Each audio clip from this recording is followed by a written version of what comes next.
الشیطان الرجیم بسم اللہ الرحمن الرحیم وَلَئِنْ اور اگر اتیتا تو لائے الذین ان لوگوں کے پاس اوت الکتاب جنہیں کتاب دی گئی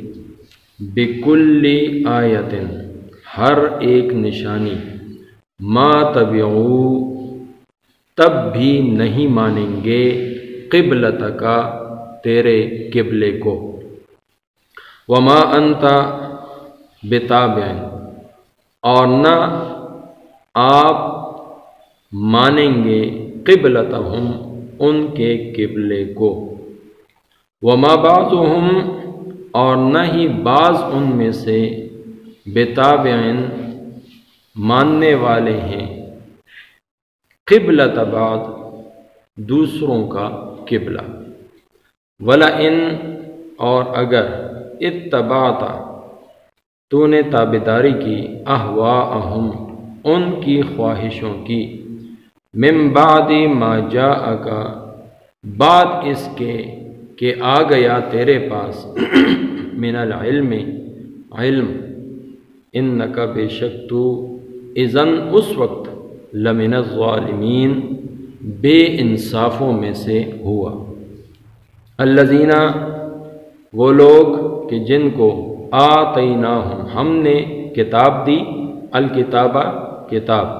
یعرفونہ اس کو پہچانتے ہیں کما جیسا کہ یعرفونہ پہچانتے ہیں ابناءہم اپنے بیٹوں کو وَإِنَّ فَرِيقًا مِّنْهُمْ اور بے شک ایک فرقہ ان میں سے لَيَكْتُمُونَ الْحَقَّ البتہ چھپاتے ہیں حق کو وَهُمْ يَعْلَمُونَ اور وہ خوب جانتے ہیں الحق حق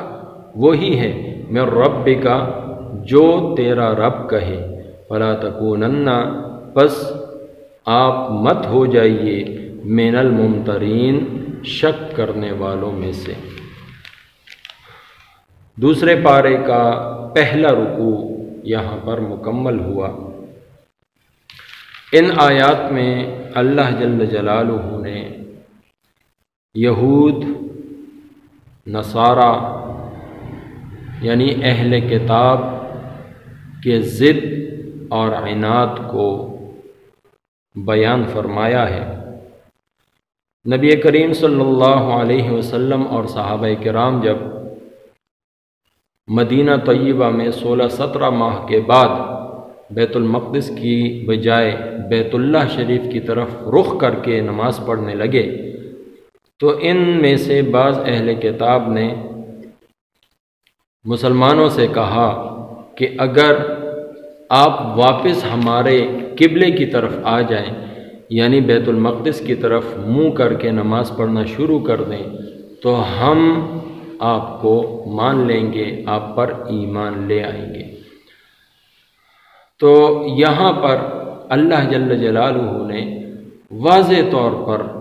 منع فرمایا کہ نہیں ایسا نہیں ہو سکتا آپ کبھی بھی ان کے قبلے کی طرف رخ کر کے نماز نہیں پڑھیں گے یہ تو ایک حکم ہے آپ ان کو ہر قسم کی نشانی اور ہر قسم کی دلیل اور ہر قسم کا معجزہ جو یہ مانگتے ہیں وہ آپ دکھا دیں تب بھی یہ آپ کے قبلے کو ماننے والے نہیں ہیں اور اسی طریقے سے آپ بھی ان کی پیروی کرنے والے نہیں آپ تو اس وحی کی پیروی کریں گے جو اللہ جل جلالہ نے آپ کی طرف نازل فرمائی ہے اچھا مزے کی بات یہ ہے کہ یہ لوگ آپس میں بھی ایک دوسرے کے ساتھ ایسے ہی ضد اور عناد والے تھے مسلمانوں سے تو کہتے تھے کہ بیت المقدس کی طرف منہ کر کے نماز پڑھو تو ہم مان لیں گے تمہارا قبلہ یہودیوں کا قبلہ بیت المقدس تھا اور عیسائیوں کا قبلہ مشرق کی طرف تھا جہاں سے سورج نکلتا ہے تو یہ یہودی عیسائیوں کو غلط بتاتے تھے کہ یہ لوگ غلط ہیں گمراہ ہیں ان کا قبلہ غلط ہے اور دوسری طرف عیسائی وہ یہودیوں کے بارے میں یہی کلمات کہتے تھے کہ یہود گمراہ ہیں، ان کا قبلہ صحیح نہیں، درست نہیں، تو آپس میں بھی ان کی لڑائی چل رہی ہے۔ تو اس لیے نبی علیہ الصلوۃ والسلام کو خطاب فرما کر واضح الفاظ میں فرما دیا، خطاب پوری امت کو ہے، سنانا پوری امت کو ہے کہ جب آپ کے پاس قرآن کا علم، وحی کا علم آ گیا، اس کے بعد بھی آپ نے ان کی کسی بات کو مان لیا، اس طریقے کو اپنا لیا جو ان کی خواہشات نفسانی کی بنیاد پر قائم ہے، تو ایسی صورت میں اللہ تعالیٰ نے بہت سخت الفاظ ارشاد فرمائے ہیں نبی علیہ السلام کو کہ آپ اس وقت البتہ بے انصافوں میں سے ہو جائیں گے۔ تو نبی علیہ السلام تو ایسا کر نہیں سکتے۔ اس امت کے علماء کو یہ حکم ہے کہ کہیں تم لوگ ایمان لانے کے بعد، علم کے پہنچ جانے کے بعد، ان احکامات کو پہچان لینے کے بعد تم لوگ گمراہ نہ ہو جانا۔ اگر تم لوگوں نے ان کے حکموں کی اور ان کی باتوں کی پیروی کی تو تم لوگ ظالموں میں سے ہو جاؤ گے، بے انصافوں میں سے ہو جاؤ گے۔ پھر اللہ جل جلالہ نے اگلی آیت میں ان کے حوالے سے گواہی دی۔ عرب میں یہ ایک محاورہ چلتا تھا کہ کسی کے بارے میں اگر ایک بات 100% یقینی ہوتی تو وہ لوگ کہتے کہ یہ اس بات کو ایسے جانتا ہے جیسے اپنے بیٹوں کو پہچانتا ہے۔ ظاہر ہے کئی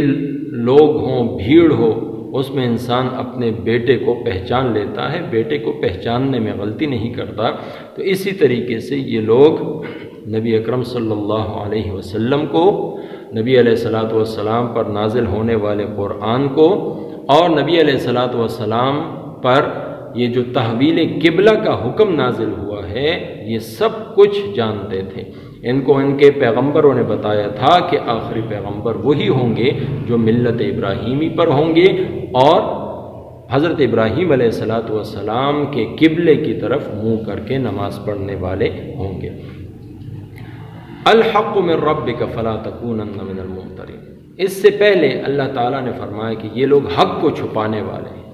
حق ان کے اوپر بالکل واضح ہے، یہ خوب جانتے ہیں لیکن چھپاتے ہیں، لیکن ان کے چھپانے سے کچھ بھی نہیں ہوتا۔ اللہ رب العزت نے جس کو حق فرمایا وہ حق ہے۔ آپ اللہ تعالیٰ کے برحق رسول ہیں، یہ حکم بالکل صحیح اور درست من جانب اللہ ہے۔ قرآن کریم جو وحی کی صورت میں آپ کے اوپر نازل ہوتا ہے یہ اللہ جل جلالہ کی طرف سے ہے، تو اس لیے کسی قسم کا شک اور شبہ دل میں لانے کی کوئی ضرورت نہیں۔ اور یہی حکم عام مسلمانوں کے لیے ہے، علماء کے لیے ہے، امت کے لیے ہے کہ قرآن کریم کے حوالے سے، اللہ تعالیٰ کے احکامات کے حوالے سے شک کو دل میں جگہ نہیں دینا، ورنہ اپنے دین کو، اپنے ایمان کو برباد کر دو گے۔ اللہ تعالیٰ مجھے آپ کو سب مسلمانوں کو قرآن و سنت خیر الانام سمجھنے، سیکھنے، عمل کرنے اور پھیلانے کی توفیق عطا فرمائے۔ وَلَئِنْ أَتَيْتَ، اور اگر تو لائے الَّذِينَ أُوتُوا الْكِتَابَ، اہل کتاب کے پاس، بِكُلِّ آیَةٍ، ساری نشانیاں، مَا تَبِعُوا قِبْلَتَكَ، تو بھی نہ مانیں گے تیرے قبلے کو، وَمَا أَنْتَ بِتَابِعٍ، اور نہ تو مانے قبلتہم، ان کا قبلہ، وَمَا بَعْضُهُمْ، اور نہ ان میں ایک بتابع مانتا ہے قبلۃ بعض، دوسرے کا قبلہ، وَلَئِنِ اتَّبَعْتَ، اور اگر تو چلا اہواءہم، ان کی خواہشوں پر، من بعد ما جاءک من العلم، بعد اس علم کے جو تجھ کو پہنچا، انک اذن، تو بے شک تو بھی ہوا لمن الظالمین، بے انصافوں میں۔ الذین آتیناہم الکتاب یعرفونہ، جن کو ہم نے دی ہے کتاب پہچانتے ہیں اس کو، کما یعرفون ابناءہم جیسے پہچانتے ہیں اپنے بیٹوں کو، وَإِنَّ فَرِيقًا مِّنْهُمْ اور بے شک ایک فرقہ ان میں سے، لَيَكْتُمُونَ الْحَقَّ البتہ چھپاتے ہیں حق کو، وَهُمْ يَعْلَمُونَ اور وہ خوب جانتے ہیں، الحق من ربک حق وہی ہے جو تیرا رب کہے، فَلَا تَكُونَنَّ پھر تو نہ ہو من الممترین شک لانے والا، وما توفیقی الا باللہ۔